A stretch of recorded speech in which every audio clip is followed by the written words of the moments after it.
I wouldn't describe myself that way, but I would say working at the New York Review of Books was a lot of fun because I was with other, there are 4 assistants for the editor, and I was one of them, and it was a really exciting place to be. I learned a lot. I was working under Robert Silvers, who I think is the best living editor, and just being around him and seeing how he worked was tremendously valuable and fascinating to me, and he really taught me by example how to be an editor, or how to edit, and the editing also helped the way I write, and things like clarity of thought and directness being sort of the most prized qualities.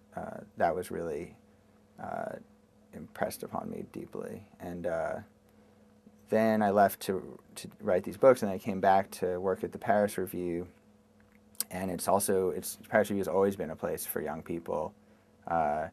Most of the staff was under 30 for most of the magazine's history, except for George Plimpton, but it was founded by a bunch of 22, 23-year-olds, and over time, even as Plimpton was in his 60s and 70s, the staff, the most senior editors were usually 28 or 29.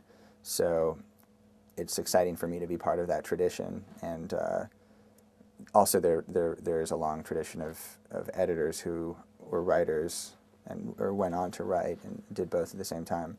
So it's been exciting. It's been humbling to work with such great writers, as I'm fortunate enough to do. So it's been an extremely valuable experience.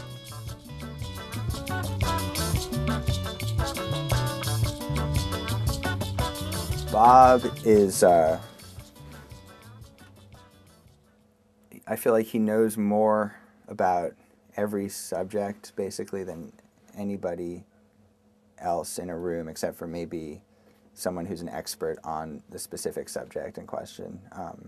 He's remarkable breadth of intelligence, and is able to read a piece and understand its flaws and strengths almost instantly, and he has a wonderful sense of language and the way sentences work, the way words work, and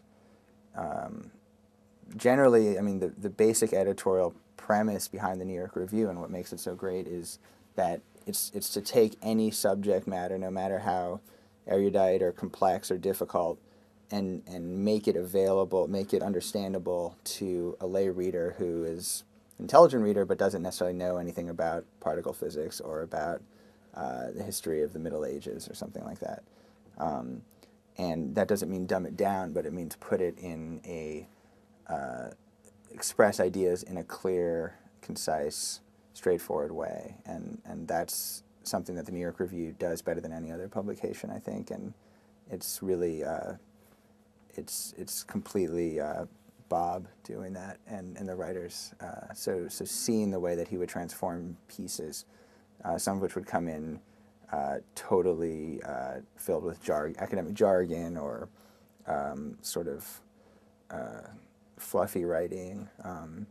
He would see right through that and just nail down the ideas and lay everything out in a straightforward manner. And it's something that really is a skill that, as I said, helps with editing, any kind of editing, even if it's fiction. So it was a really exciting place to be. It felt very much like getting a master's or some kind of graduate degree, or it was a kind of apprenticeship, maybe. I don't know if Bob thinks of it that way, but I felt like that.